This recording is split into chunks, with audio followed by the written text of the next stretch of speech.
Hello everybody and welcome to my comic review. I am Rainbow Red Panda and today I am reviewing Harley Quinn number 0.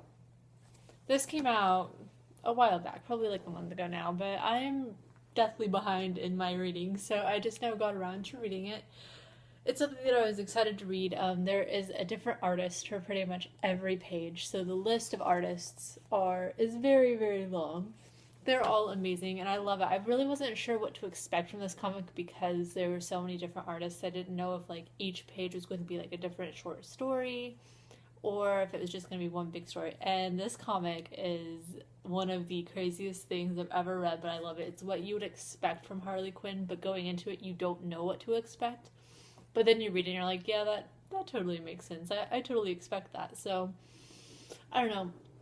It's really awesome. Basically, it's her talking about if she had a comic book, how she would want it, who she'd want to draw her, and then it's like each different artist, she sort of has a comment to say about either what they're making her do or how her boobs look or just random things like that. So I thought that was really, really awesome. Becky Cloonan, who does the Killjoys comic, and does some other things like with the mirror and all kinds of other comics. She was one of the artists that I was most excited to look, and you can totally tell which page is hers, and it almost like has a Killjoys vibe to it, which makes me excited because I love the Killjoys.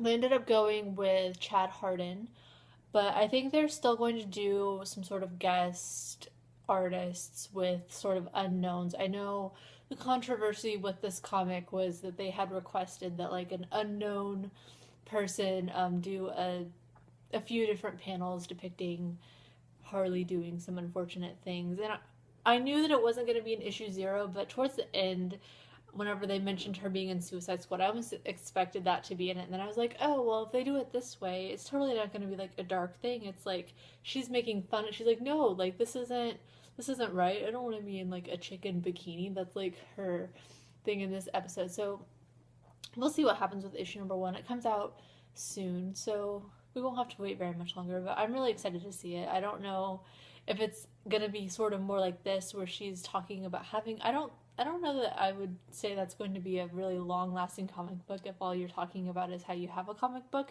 So we'll see what awesome things she gets herself into, but I'm really looking forward to it. I think that it's going to be from a perspective that no one is used to in comic books, and so I'm really excited to see sort of what goes on with it. Here's just a sample of some of the artwork. This one is the Becky Cloonan page, and I love it. It definitely has the Killjoys vibe to it, so I love it. And then there's also just, cartoony awesomeness going on too. So there's just so much awesomeness. And it's weird because in this comic, they have the advertisement for the first one. And at first I thought maybe that this was where the issue ended, but it isn't. It does go on for a little bit more.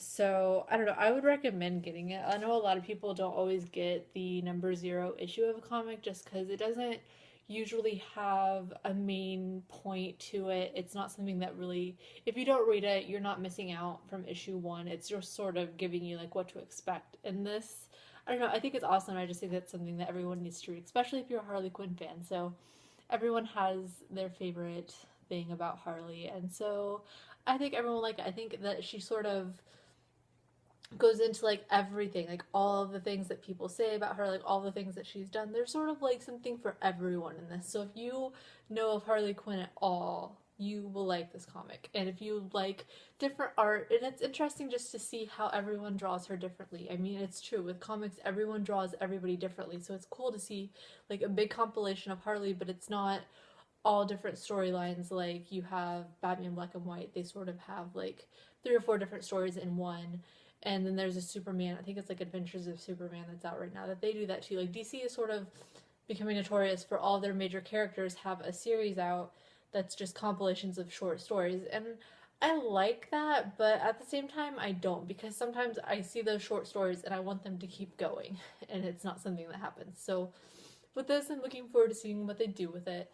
And I don't know, I just think everyone should read it. So if you guys have read it, which I know a lot of people have, let me know what you think about it, because like I said, I am behind on this. This is something that had come out like a month ago. So I don't know, that's my review of the Harley Quinn comic. I would highly suggest getting it, and even though there is some controversy. I believe it's in the first issue is where this controversial request was made by DC, but I might be wrong. I know it's in the first an issue in the first 4 issues, but I'm pretty sure it's the first one. It might be the second one though, I don't know. But I don't know. Everyone read it and let me know what you think. So that's all I have for my review. Bye!